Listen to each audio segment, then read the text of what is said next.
everybody. How are you? Ah, my goodness. I got caught up in the Grammys. Oh my gosh. Hold it.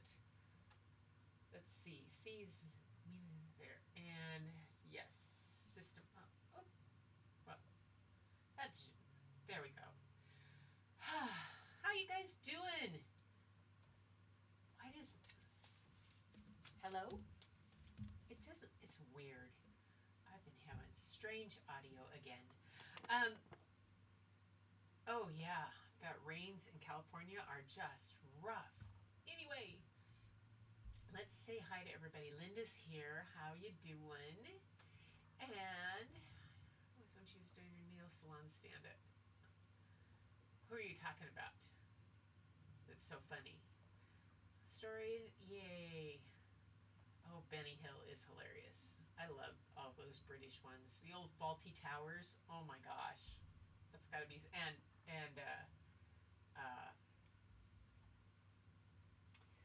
oh, the one, not the guy that plays Mr. Bean, but he was in the other one that they came back year after year after year. That, oh, what was that one?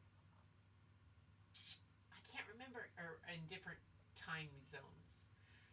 Susan's here. Susan, I got your artwork. I'm excited to show it. Hi, Lupe. Nice to have you here. Thank you. And Fatima's here. And Tamra. Yay. Gosh, did you? Yes, Tamra did. You did. And Susan did. And I've got some stuff. You pickle color. I'm out of the groove. Got lots of stuff here. Queensland has been flooded again. Yeah, I saw that. To look up to figure out what she was saying. Yeah, wasn't that fun to watch Angie's live the other night, or the show where that whole collaboration that they were in? It was so good, and what she did with the chains. Oh my gosh! Oh my gosh! Yep. Anyway, sound is off. Is it on now? Sound. Hold it. Audio is low. She'll read comments. But okay. Because it sounds weird in my ears. Okay. Why is the sound?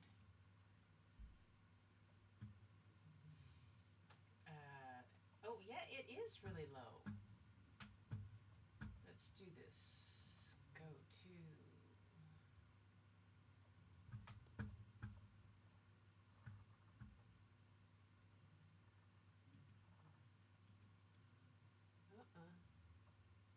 Not there. Not Discord. I'm getting here. Okay. System settings. Where'd you go? All right. Sound. Let's try. Oh! It helps if I pull the microphone in front of me. I am so sorry. I had to move things when I stuff things, and I keep twirling it out, and I forget to bring it back. So, yikes. All right, so there's that. Output. Sure, MV7. Output, input. Can I, maybe I'll hear it better if it's in. Are you laughing? Linda's laughing. Everybody put a good LOL laughing emoji in the comments if you can finally hear me whoa. Oh my god. I seriously, this microphone's right here, you guys, and I had moved it over out of the way because I was, oh gosh. I did a video today. I put it on my on camera channel. I have a second channel that I started. It's called On Camera. And I do just camera stuff, take my old vintage cameras and just show them off and stuff. But I did an unboxing of the softbox that I got for my Ulanzi light. And so I just recorded it and just put it right out there on YouTube. And it's just, I'm wondering if I had the microphone off to the side when I did that because I didn't listen to it before I posted it. Wouldn't that be hilarious? Wouldn't that be hilarious? Oh my gosh. Anyway, so we've been watching the Grammys and it's been fun. We watched part of the red carpet stuff and some of the people coming through and those that are there. It's just kind of fun to watch and see how they're doing.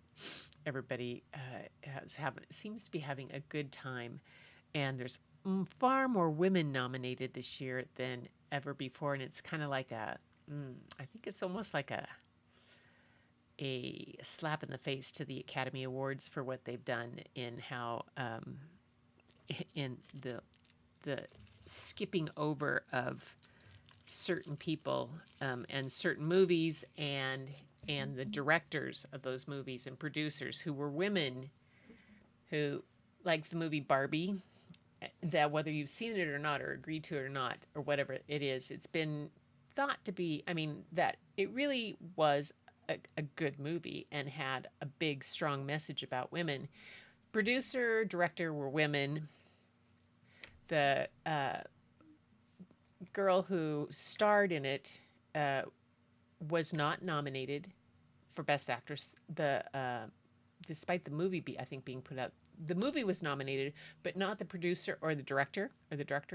And Ryan Gosling was nominated from it, and he even said, "This is an embarrassment," because the whole movie was all about women, and the one person from the whole movie, or the one individual, was a man. And the Academy has that problem, that they tend to do that. If it was a snake, it would have bit me. Exactly. This microphone. So anyway, so the Grammys are having a good time, and a lot of very wonderful. Joni Mitchell is going to perform tonight. And it's been a while. Tracy Chapman performed, and it's been years since she performed. Absolutely years. And Billy Joel is going to perform, and he has his first single in 30 years. Yeah. Pretty amazing. And so anyway, that's where I got caught up and why I didn't make it, because the Grammys is always fun to watch. Anyway, tonight we have story and art, and we have things to do, and I have a story and an alphabet book of artists for you. So I'm going to get to it with, if I don't lose track of where I am, with here. Yay.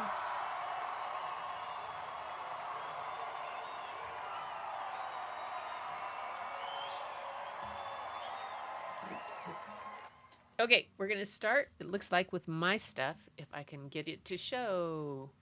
Maybe I need more light. Too much light. Okay, well, we'll have to do this. These are kind of sketches. So I did these funny sketches the other day of cows, just cows. I don't know why. I was sitting watching TV and I started to sketch cows, of all things. Why would I sketch cows? I just started this whole idea. This kind of this pear-shaped thing I've been doing, turning them upside down, right side up, and what can I get? You start the head that way. So that was cows. And then I sketched groundhogs for Groundhog's Day. And that was just kind of fun. I saw some online that somebody had one similar to this, and that kind of started to give me some different ideas. So I was having fun sketching them.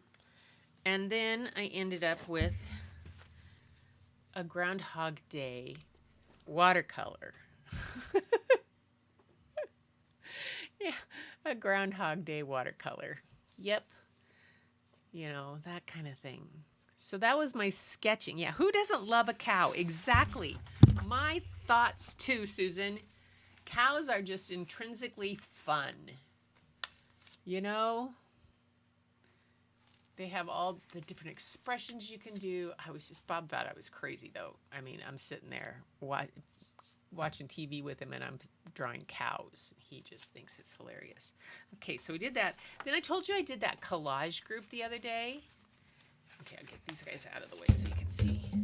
So this is what I did in my collage.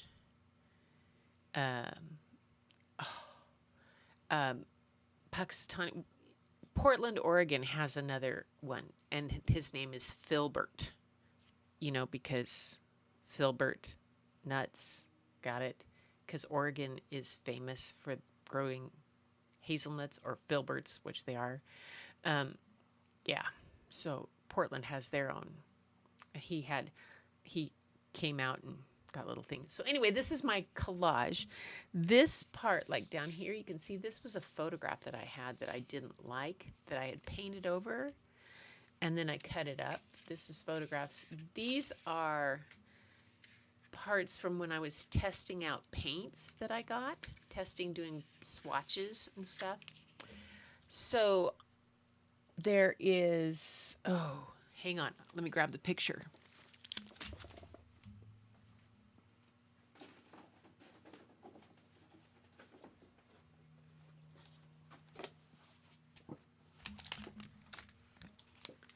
So this is a photograph that I have from, it's not such a great photograph, from years ago. Well, it's actually up by Fort Worden. It looks out toward Mount Baker and Glacier Peak and the Cascade Mountains.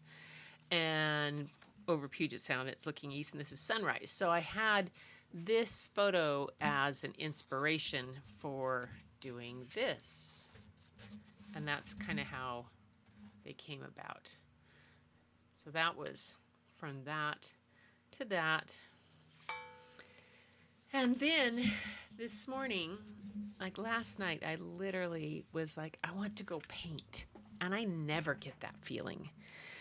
So I laid out my paints for this morning, the gouache, and this is what I did. I decided I was going abstract, and I just kind of went crazy. Am I crazy? But I kind of like this one. I don't know. Maybe it needs something down here, perhaps, but I kind of liked it. On so many. Yes. Oh, thanks. I'm glad you think that. Yeah, it's one of the photographs that I took to be torn up because I didn't like it. So much. Anyway, so this was my gouache painting. That's the first gouache painting I've really ever done where I did something. And then I think I kind of went downhill from there. And then I was doing this abstracting. And this is all on watercolor paper. And then this was just, again, I think this is going to be a background for something. So I'll set that aside. But these were the two that I did. And I think I like, is it that way? Was it that way? I think I liked it this way. Can't tell. I can't tell. Maybe I like it this way. This one I kind of really like. Anyway, that's my endeavor and attempt and wander into gouache.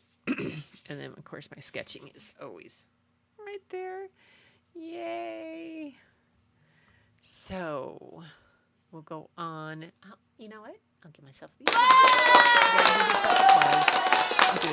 Okay, next we go to, who's next in my list? Susan. Okay. Susan said these were done in 1995. Let me see if that...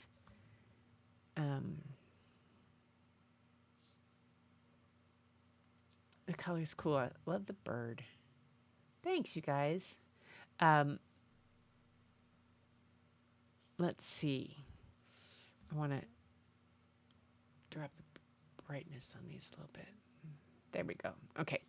So she said these were done in 1995. I used charcoal and graphite combined, which is admirable because that stuff is tough. The first cat was to be inspired by deco art. That's this one. Very cool. I love the way you can see all the little pieces that make the deco art. I love the way you break it down like this, Susan. For somebody who has just starting to learn how to figure out to put those shapes together to make things, it really helps me a lot. And like the nose is that perfect kind of block letter T, which I'd never thought of using for a cat. I really like that. Squirrel finds a nut now and again. The eye is stunning. Yes, it is. Okay, she's so funny. Squirrel finds a nut. Where's my squirrel overlay when I need it? Oh, I have a little squirrel that could run in. But he's not here. He's on something. Only a blind one. Like that. Okay, so there's that one. Then the next one is, if I got these in order, not quite big enough yet. The next one was realism. And the guy I took drawing from is a charcoal and graphite artist, and he does amazing stuff with it. And this is just cool. I'm always amazed at what charcoal artists can do with that. It's just something beyond. What happened? Did I lose sound? Nope. I just moved away. Yeah. Really cool. I love that. Such a good kitty. Kitty. And then the next thing is her shoes. I don't know if they're her shoes, but they're very cool. This is that still life kind of thing. I like how they lap over. Specifically that you make them lap over, and so you can see them and the different parts to them and how they could be almost transparent. Very, very nice. That the shoelaces, the eyelets, every part of it, the seaming, and the rubber part around the edge of the tennis shoe. That's very cool. Well done, Susan. And then she has one more. Let me get to it. There. This is impressionistic reality. Oops, get it up where you can see it all. So that is an iris, correct? Is that what the kind of flower it's supposed to be? I think so. It looks like kind of like a water iris that we have up here. We call them water iris.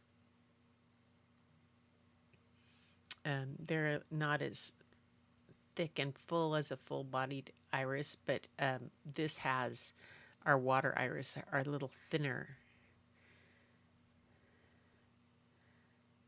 Very cool. I love it. Okay, Susan, do you ever get, anybody else too does this too, who sketches in pencil, do you get afraid to put color in or to do anything more? Once I got them sketched, it was like, oh, I don't know if I want to do anything more with it. And do I want to put ink on them, or do I want to do this? And not so much. Anyway, that's Susan's. Well done. Looks like an iris to my eyeballs. Yeah, the textures, the details, the everything. I can tell this. It looks great. I love the stem on this. That's why what made me think the way that iris have that brown part on the stem that kind of folds down as it, just beautiful. Did we get applause? Applause for Tamara. If not, here's another. So good. All right. Bing. On to the next thing. That's the magic wand there. Nope. That's Susan's. We haven't done Tamara's yet. I don't know my alphabet. That's why. Okay. Here we go. Hang on. Susan's is larger than I. There we go. Hang on. I forgot to do this.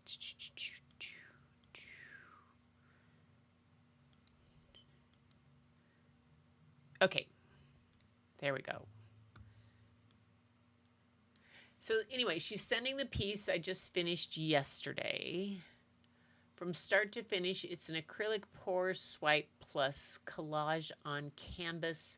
Its size is 50 centimeters by 40 centimeters. I have no idea how big that is. Any suggestions for a title? Oh, cool. So she has this part of it. This is from start to finish. Then she has the finished JPEG right there. Let me get the whole thing in there.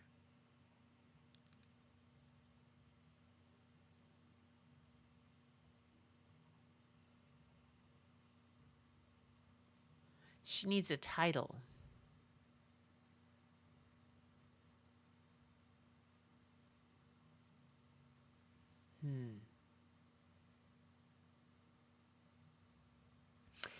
Drifting in the moonlight, because that looks like a moon and it looks like she's drifting through water. Or swimming in moonlight. Could be swimming in moonlight.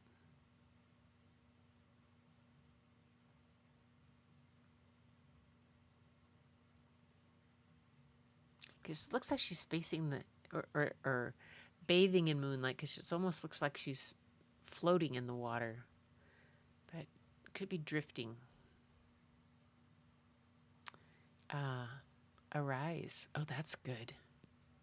I like that.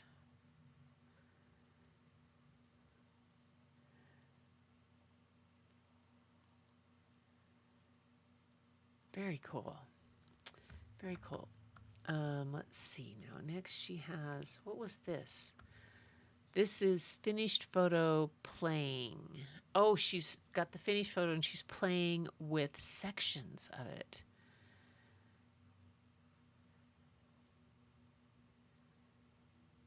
Very cool. I like the horizontal, personally. Although they end up being two completely, oh, bathed in moonlight, that's pretty too.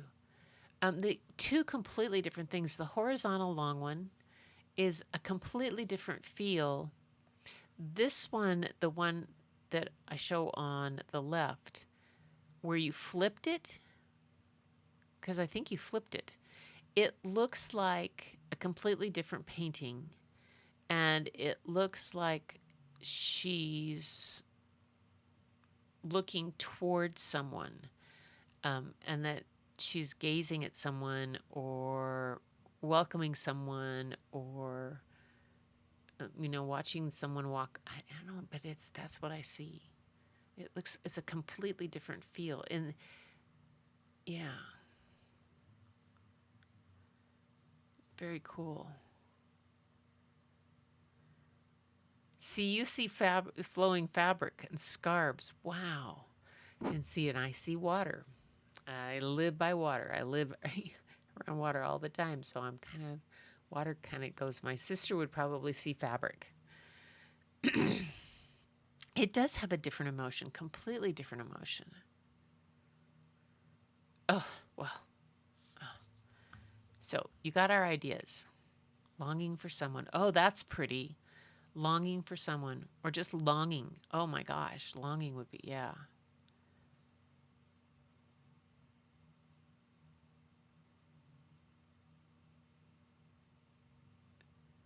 And then she has this one, completely different. Let's now for something completely different from Monty Python. The other piece I did over 20 years ago. It is around 90% collaged on hardboard. The size is 90 centimeters by 60 centimeters. Okay, hang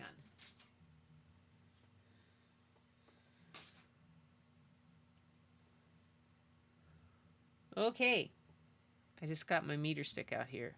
90 centimeters is 35.5 inches by 60 centimeters is 23 and 5/8 inches. That's a good size piece. The other one was 50 by 40. Wow. 50 by 40 is still almost 16 by 2. It's just a little smaller than a 16 by 20. Wow. Always nice to have a ruler by your side. Oh, sorry about that, you guys. Don't mean to yawn. Bob has a bad cough, and he coughs throughout the night. Yeah. So, sometimes keeps me awake. And today's just been a busy day. It's been a busy weekend of things. Anyway, so yeah. I love this. The colors, I'm going to see if I can. Here, rather than doing that, let's see if I can do this. Go to camera C on this one and see if I can zoom in on it. Oops, wrong one. Wrong camera. Isn't that C? Oh no, never mind. That won't do that. That's not a camera.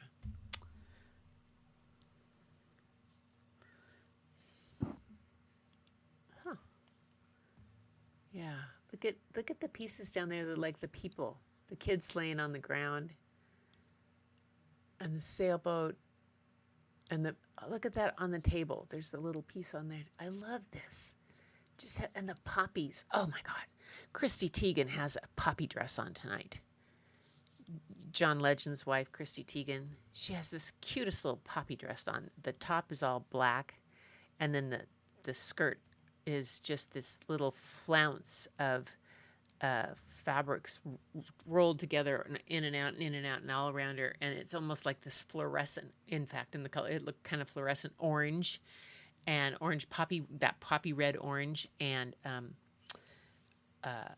it's just the cutest, and it's real short, and you know, she's just hilariously cute. No, Adrian snores. Bob uses a breathe right strip and a mouth guard, and that deals with his sleep apnea, which has this sort of Moroccan flair. Yeah.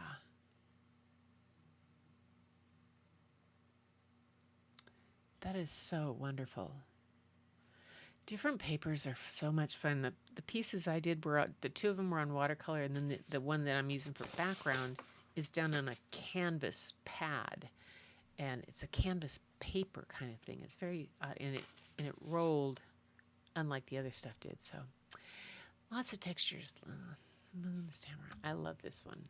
Very good. Now we'll give the applause. And with a little bing, we'll go on to the next thing. Oh, somebody. Huh. I am set in black and white. There we go. Let's take that off. Didn't need to have that on. I've been fiddling around today. So thank you guys for sending in your art. That was just delightful. It's fun to see what everybody's done, and I'm so proud of you guys that you show your things and you're willing to share, and we all get to learn from. I mean, like, I got some great ideas from Susan's ideas with the nose and the shapes breaking down. That's a difficult thing for me, and I'd like to see it from you guys. So the other night I read that book by Don Tate. And I said I had another book to read by him for tonight. And that's what I'm going to read. And then after that, I'm going to do Women Artists A to Z. But Pigskins to Paintbrushes is the story of a football playing artist, Ernie Barnes. It's not set here in modern times, so you can imagine he probably, doesn't have the best. And Don Tate also is the illustrator of this particular book. So we're going to see how it goes. Now, will you guys tell me, is it better without the light for you or better with the light? Well, let's go to the page. Okay. And I'm going to actually get rid of this chalkboard overlay so you can see the whole book. There we go. So that's with, let me get to a page so that you can see that that is with the light on. This is without the light on, and I can bring the brightness up. Why don't I do that? I think it will be better for you guys to see it that way. What do you think? Pigskins to Paintbrushes is tonight's story, a true story, or based on someone, the story of football playing artist Ernie Barnes. So you can tell kind of by the football outfits, the way they are, that it's not exactly modern times. Pigskins to Paintbrushes.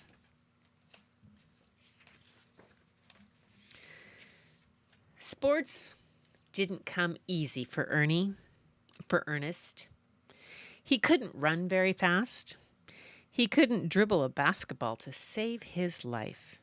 No one picked him to play on their teams. Ernest felt pretty lousy about it all.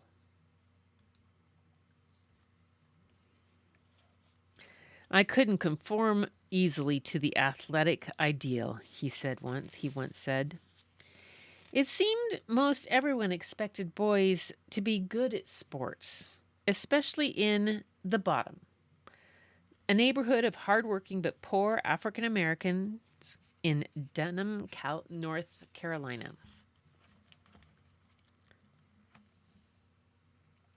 Ernest was good at something, however. He was good at art.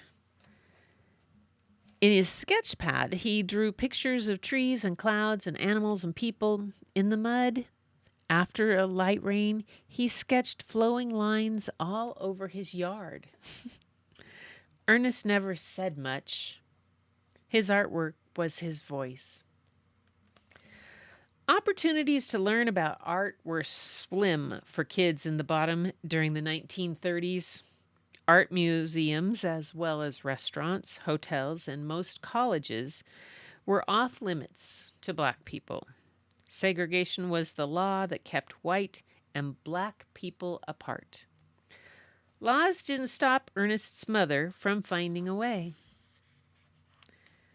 Ernest's father was a shipping clerk at a tobacco company in Durham. His mother worked in the home of an attorney, a man who loved classical music and art. Sometimes she took Ernest along on her job.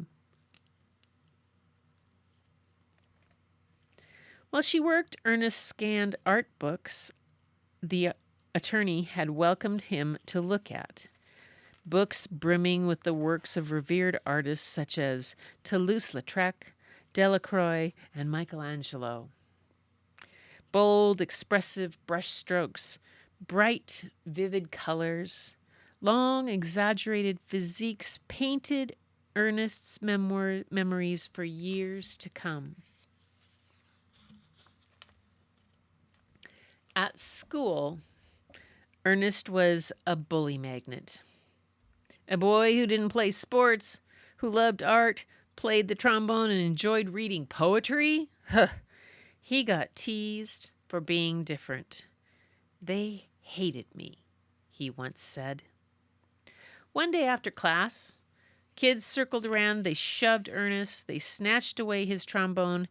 Ernest fell and skinned his knee. After that, his teachers allowed him to leave school early to avoid more fights. At home, Ernest flooded his sketch pad with his hurt feelings. When I was at home and drawing, I was happy. I made friends with the lines, Ernest said later.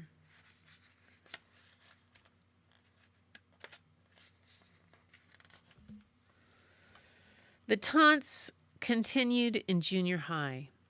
One day, someone walloped him over the head with a book. Every eye fixed on Ernest. He froze. Always drawing, someone said. You gonna be an artist, babe?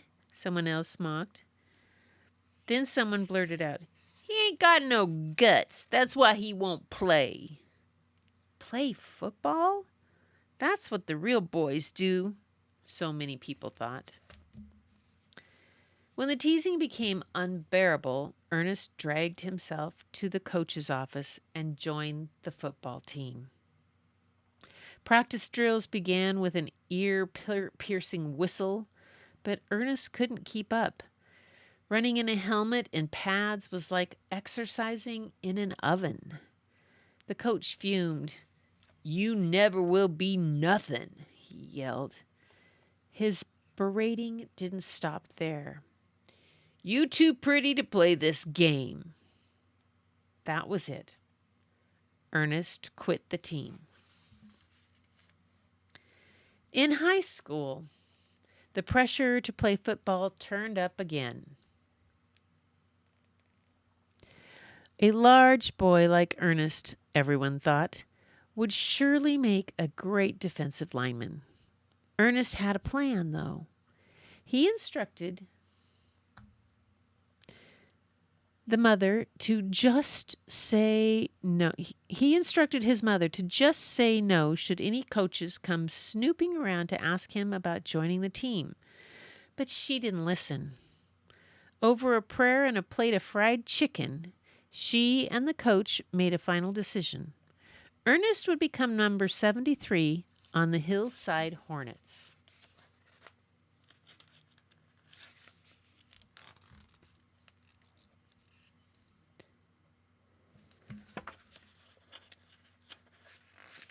I missed it. Oh, there it is. Ernest was miserable. But his sketches... But his sketch pad and pencil soothed him. In a quiet hallway far from the football field, Ernest released his troubles onto the page. Then one day he got caught. What are you doing here, boy? A voice cut the silence. It was Mr. Tucker, the weightlifting coach. He took Ernest's sketch pad. But then Mr. Tucker smiled. Did you do these drawings? He asked. Yes, sir, Ernest said. Mr. Tucker chatted with Ernest about his art. They talked about football and grades too, and bodybuilding. Turned out, exercise had helped Mr. Tucker to become a better athlete. Could bodybuilding help Ernest to become a better football player? Maybe Ernest could find a way out. Maybe. Ernest couldn't wait to find out. For a while, Ernest's attention turned away from art. Instead, he focused on building muscle. At home, he followed Mr. Tucker's instructions. He exercised and lifted weights. He pushed himself all summer. When football season began in the fall, Ernest was a muscle machine with confidence to match. Not only did he play football, but Ernest also became the team captain. Later, he joined the track team too, becoming state champion in the shot put. By graduation, he had earned 26 athletic scholarships to colleges and universities. After that, no one messed with the 6'3", nearly 250-pound linesman again. I found a groove, Ernest later said. I love to win.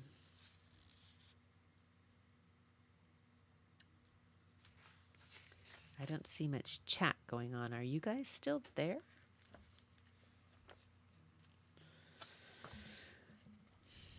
No offers came from Duke University, only 7 miles from his home, or from the University of North Carolina. Black players weren't allowed. Segregation was still the law. His mom promised him a car if he'd stay at home and attend nearby North Carolina College, an all-black school that welcomed him with a full-ride scholarship. And so that's what Ernest did. He played hard-nosed football.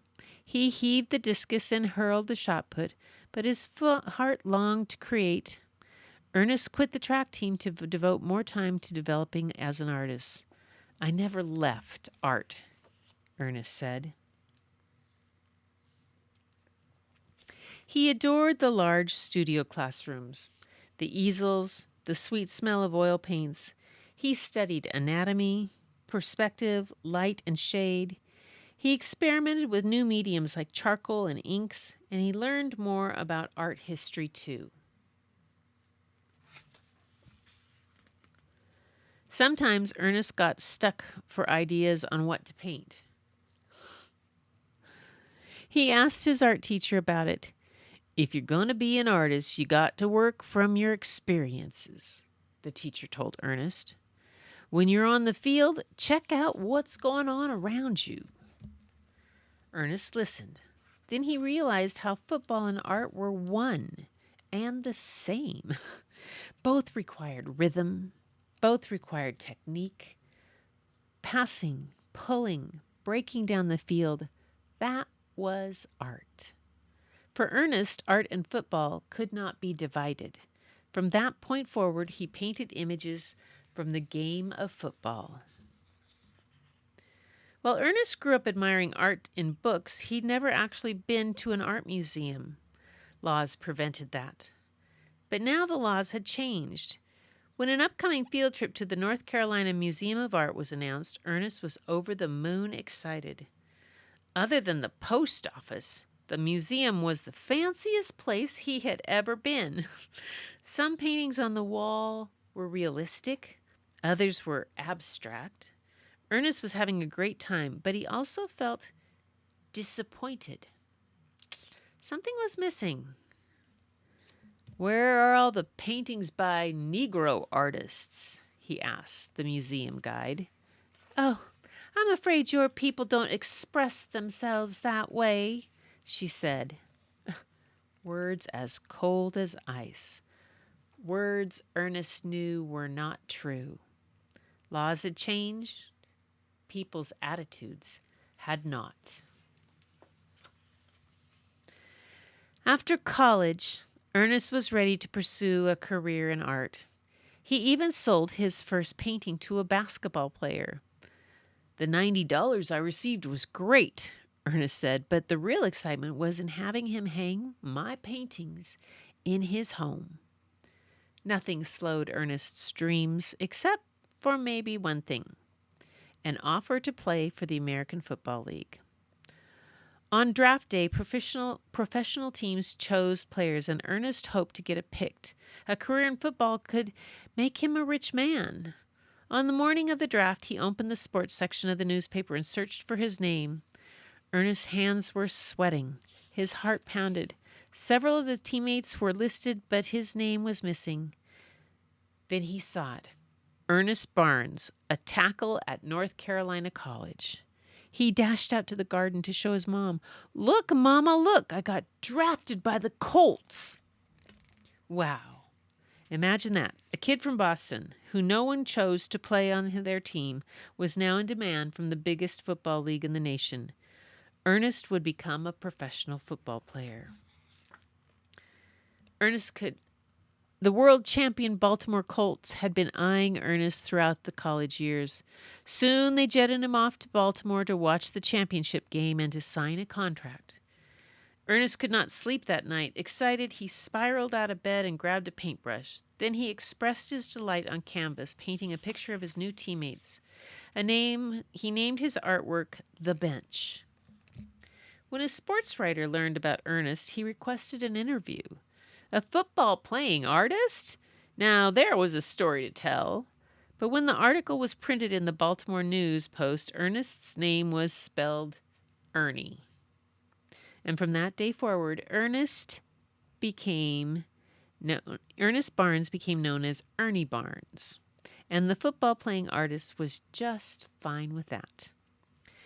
Officially, Ernie Barnes was a Baltimore Colt, but new players had to make it through training camp before officially making the team, which proved to be tougher than Ernie had imagined. Guys in the big leagues were larger than college players. Muscle-bound bodies bashed, heads banged. Sometimes clashes were bloody. Ernie gave his best, but it wasn't good enough.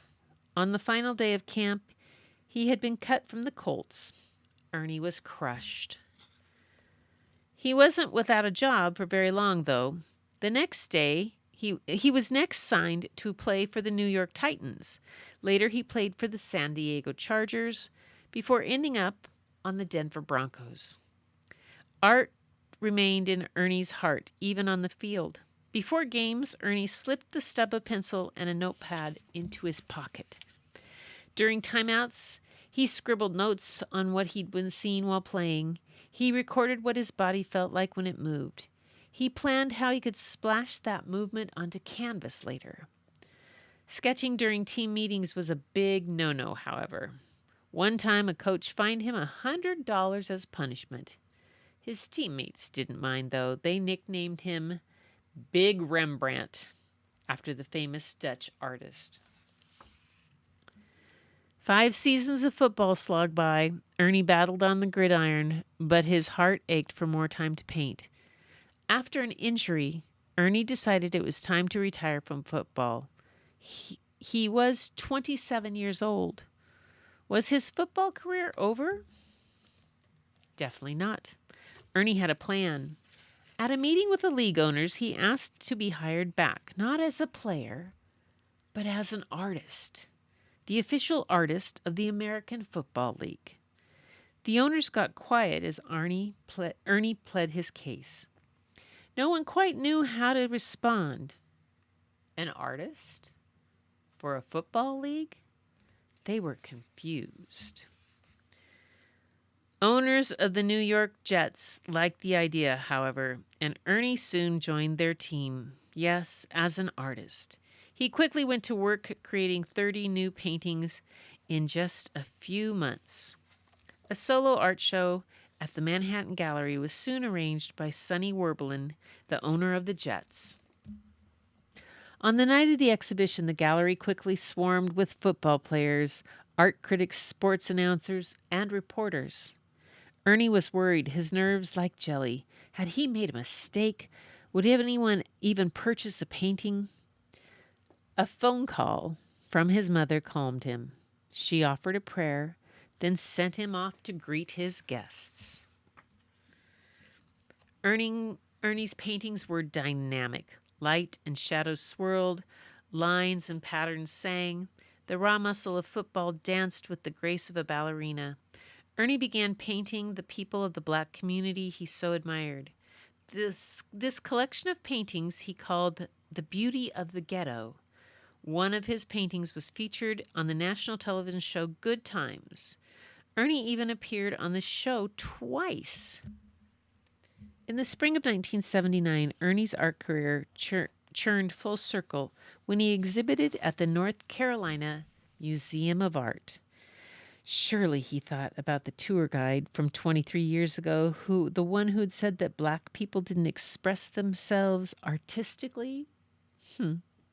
He must have thought about all the bullies who teased him for wanting to be an artist. Maybe he thought about his father, who had passed away by now and hadn't believed art was a good career choice. Ernest Barnes had been a boy who liked art. He was shy. He was quiet. Others tried to decide who he should be. But Ernest decided for himself. He became an athlete. He became an artist.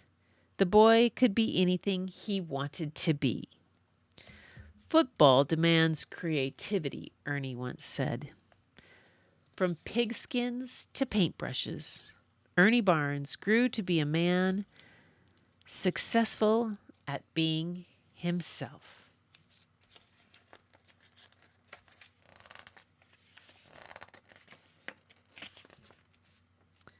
And it says, during his research, he discovered that there were sometimes conflicting dates about events in Ernie's life. I used From Pads to Palette, Ernie's memoir, as my principal source. On few occasions, I had to make educated guesses. It says, Ernie Eugene Barnes is a beloved African-American artist, football player, actor, and author. He was born on July 15th of 1938 in Durham, North Carolina.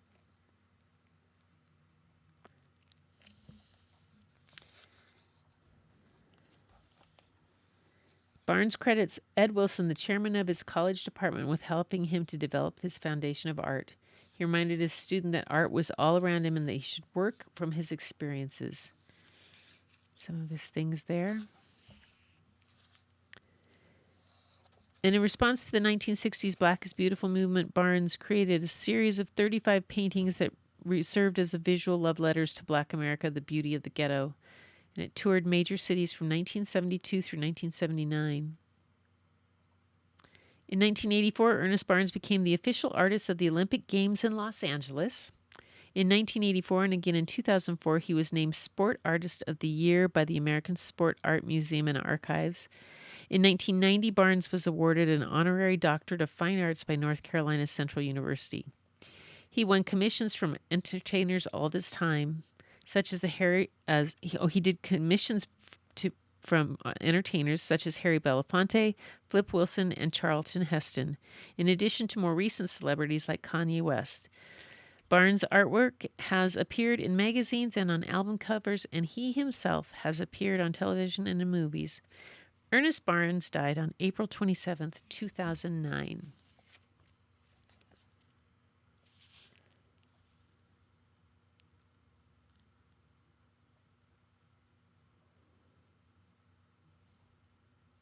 So it says, the author's note, as a child, I loved the 1970s television show Good Times. It featured a Black family at a time when there weren't any other shows on TV that featured people who looked like him. One of the main characters was teenage J.J. Evans. He was an artist who painted positive Black images of Black people with graceful, elongated bodies. His artwork moved. Years later, I learned that J.J. was not the actual artist who created those paintings. The real-life artist was former football player Ernie Barnes. What? I tucked away a mental note until years later when he wrote that book.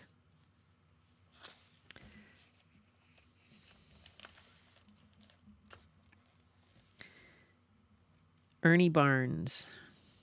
There he is. Guard the Denver Broncos. His height 6'3", weight 243, age 25.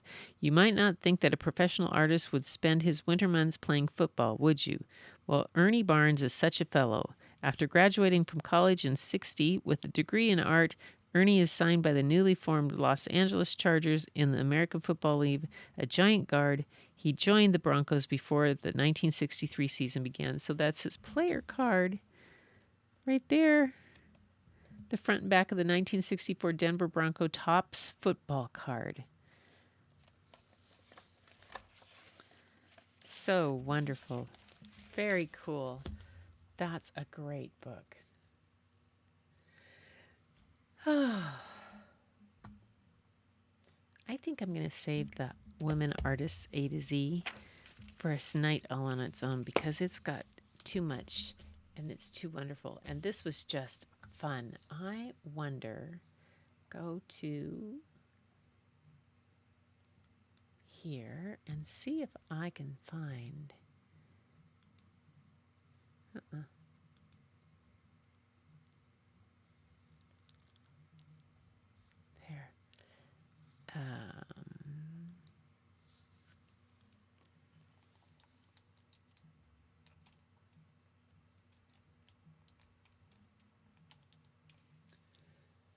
Okay.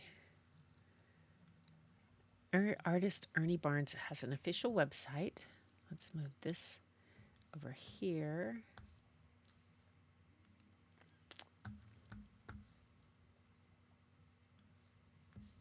There, and see if I can do a screen share of that for you guys. There we go. Here, I found his website.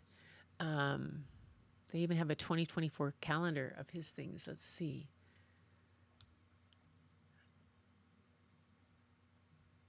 Biography News Store. Home. There's a biography on him.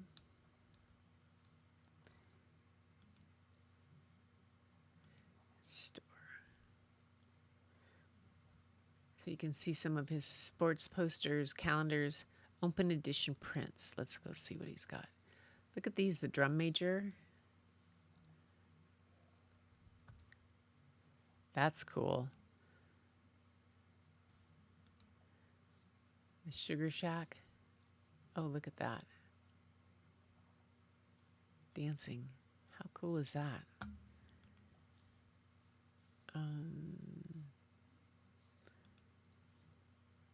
So those are open edition. Sign, Olympic gymnast. So a signed, here's Olympic Games 1984. Assigned the official store, so some of his work there. Olympic boxing. Great work. Look at the details, the colors, the richness of it. He has that kind of, God, they call it concept art nowadays. This is older. His style is different on different kind of things. This is pencil signed and titled. Wow. Very cool. Excellent. Yay.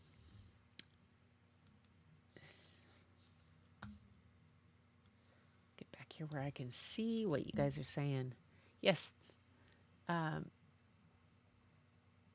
Needlepoint. What's this?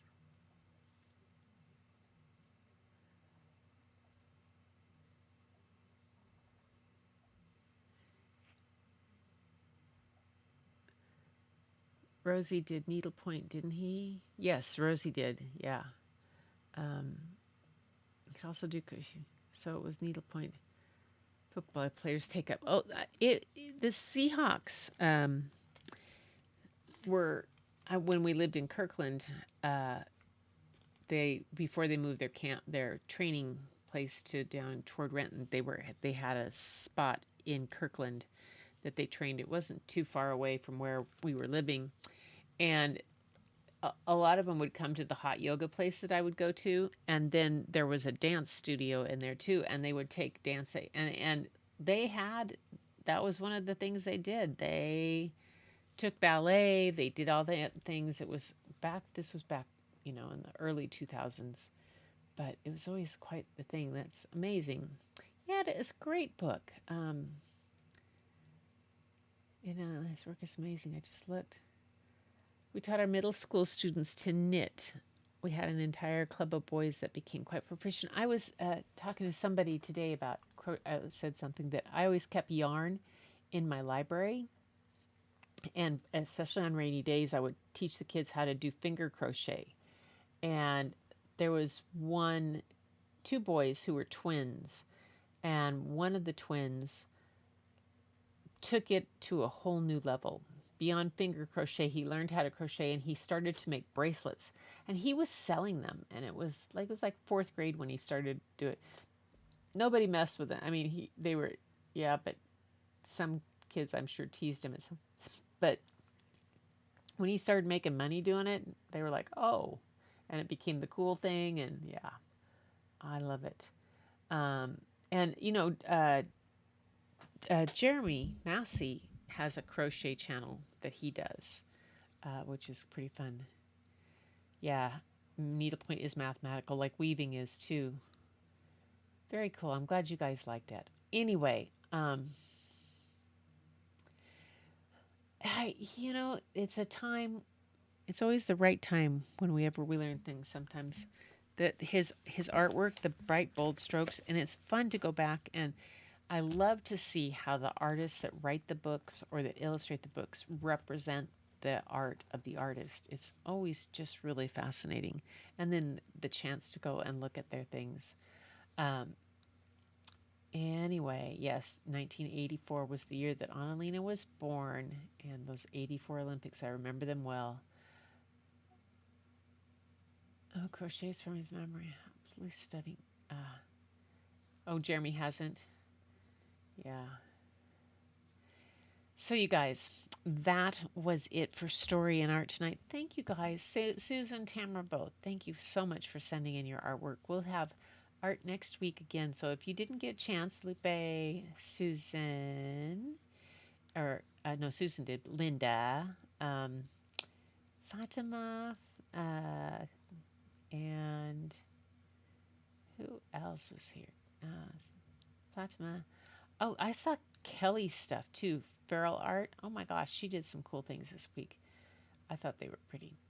Anyway, you guys, we'll have it again next week, and that will be wonderful to have story and art. But for showing the art stuff.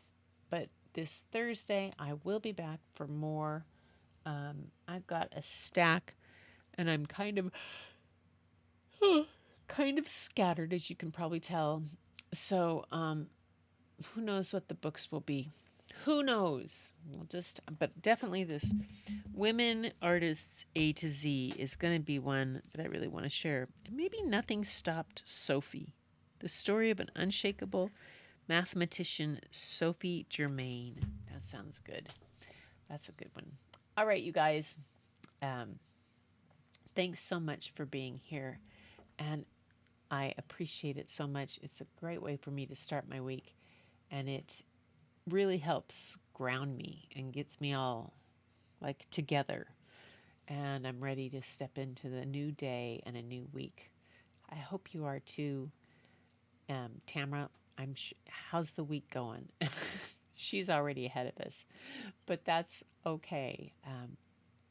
Again, thank you for being here, and thank you so much for supporting what's coming back and making me feel so welcome each night. Until next time, everybody, keep looking for the beauty hidden in plain sight. It's all around you, but the first place you'll find it is when you go look in your mirror. You'll see it smiling right back at you. And I'll talk to you Thursday.